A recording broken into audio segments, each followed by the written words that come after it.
नमस्कार दोस्तों मैं अपनी वीडियो में म्यूजिक वगैरह इफ़ेक्ट वगैरह इसलिए नहीं डालता हूँ क्योंकि ये सच्ची घटनाएं होती है। ये कोई मनोरंजन का वो नहीं है प्लेटफॉर्म की यहाँ पे मनोरंजन हो रहा है या गाने चल रहे हैं उसके पीछे म्यूजिक लगा दिया।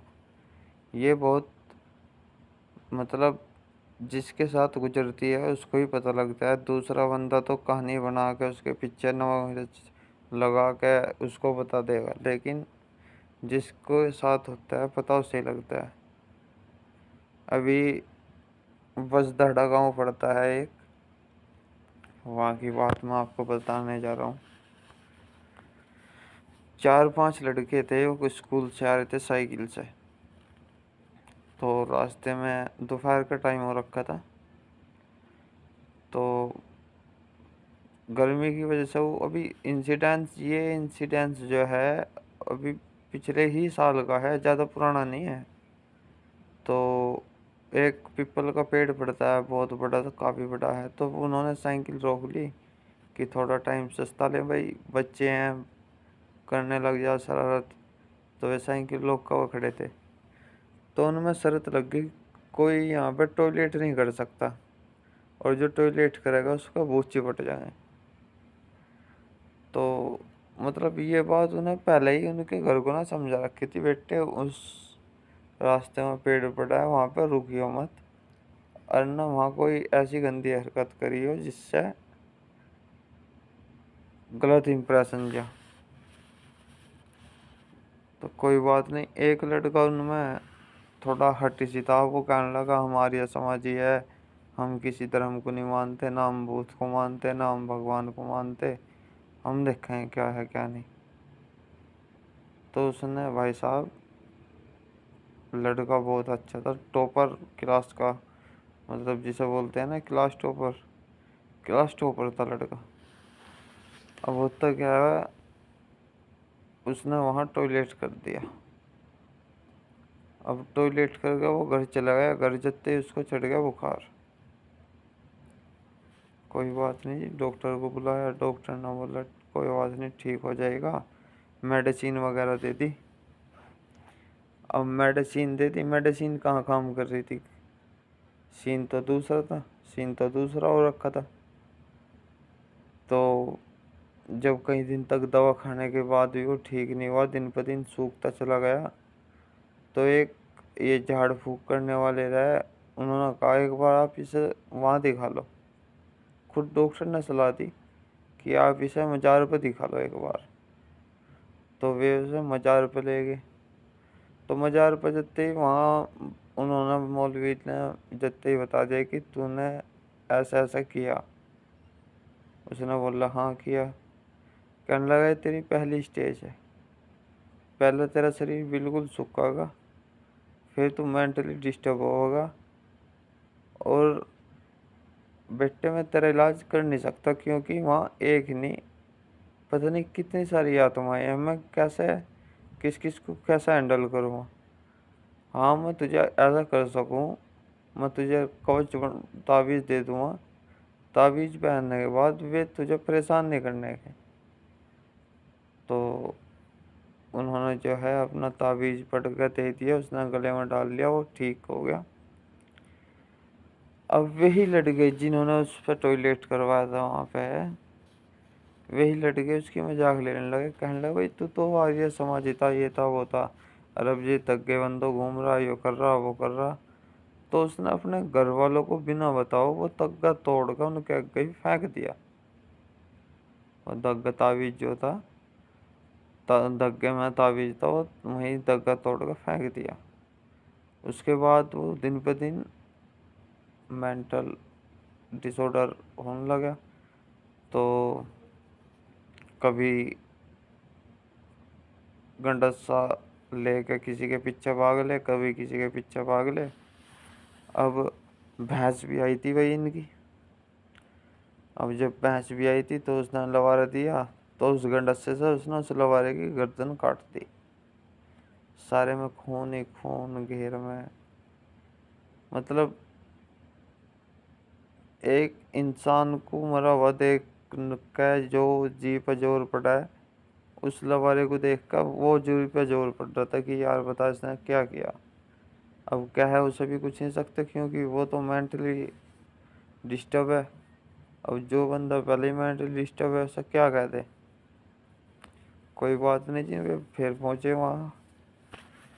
तो उन्होंने बोला बेटा दग्गा कहाँ है, बोल लीजिए वो तो तोड़ कर फेंक दिया था। अब वो इस सिचुएशन में नहीं रहा था कि वो मौलवी से डायरेक्ट बात कर ले। अब उसके घर के बात कर रहे थे कि रोटी ऐसे खा रहा, पानी ऐसे, मतलब उसकी गतिविधि बता रहे थे। फिर ऐसे में बैठे बैठे तो 2-3 घंटे हो जा।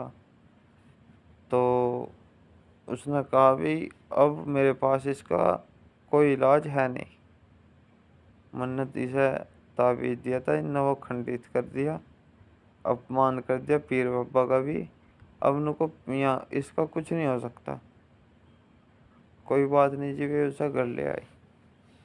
घर लाने के बाद उससे बच्चों, मतलब जो गली के बच्चे थे, वो गली के बच्चे गायब करने लगा।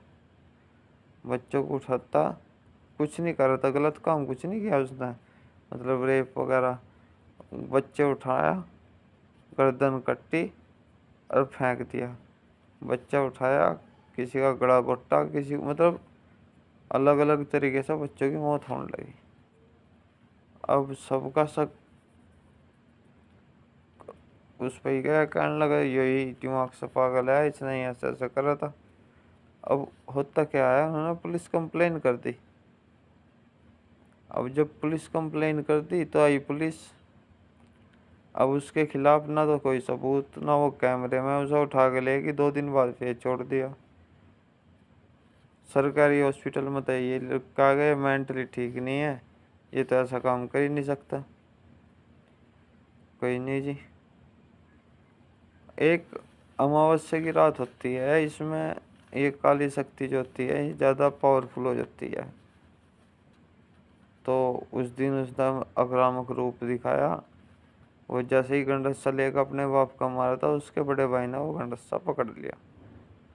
अब भाई साहब उसमें इतनी ताकत आ गई, एक हाथ गंडस्से पे, मतलब एक हाथ से गंडस्सा पकड़ रखा और एक हाथ से अपने भाई की गर्दन पकड़ के हवा में उठा रखा, दीवार से लगा के ऊपर उठा रखा। उसके पैर पंजे नीचे धरती पे थे नहीं। रुक्का रोला सुनकर मोहल्ला इकट्ठा हुआ। तो 5-7 आदमियों को तो नहीं फेंक रहा था, जिस तरह खिलौने फेंक दियो।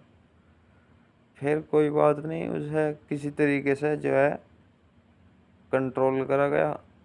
कंट्रोल करके भाई अपने बच्चे को कोई नहीं सकता कम से मार दे या कुछ वो कर दे। एक आस रहा कि हाँ आज नहीं तो कल ठीक हो जाएगा, लेकिन वो ठीक नहीं हुआ भाई। फिर जैसी राम जी की मर्जी थी, एक दिन वो सोता सोता अपने आप ही गुजर गया। तो भाई किसी के बहकावे में आके कोई भी काम ऐसा ना करो जिससे तुम्हें ये लगे कि तुम्हारे साथ गलत हो सकता है। किसी के चढ़ाई में मत आओ। ठीक है भाई, जय बापा की। और हाँ, अघोरी बाबा से कुछ भी अपना भविष्य पता करना हो तो वे आपकी फ़ोटो को देख कर बता देंगे कि आपके साथ क्या होगा, क्या हुआ है, क्या, मतलब सब वो बोलते कम है, करते ज़्यादा हैं। इस दुनिया में बहुत महात्मा और फकीर घूम रहे। मैं नहीं कहता सब डोंगी है, लेकिन ये जो अघोरी बाबा है, ये वाकई में इनकी बात में दम है। ये जो बोलते हैं वही होता है। इन्होंने 2013 में ये बोला था कि बेटे 2020 में मुझके लग जाएंगे, मतलब मास्क लोगों के। और लेडीज, ये शामली जिला जब तक अलग नहीं हुआ था, ये बता देता कि ये तुम्हारा जिला अलग हो, 2 जिले हो जाएंगे, मुजफ्फरनगर और शामली अलग अलग। जो जो बोल रहा था, मतलब बिल्कुल सही बोल रहा था, सटीक बोल रहा था, एक भी बात गलत नहीं हुई। ये बताया था कि जो मतलब मजिस्ट्रेट आओगी वह महिला आएगी, वो कब हुई?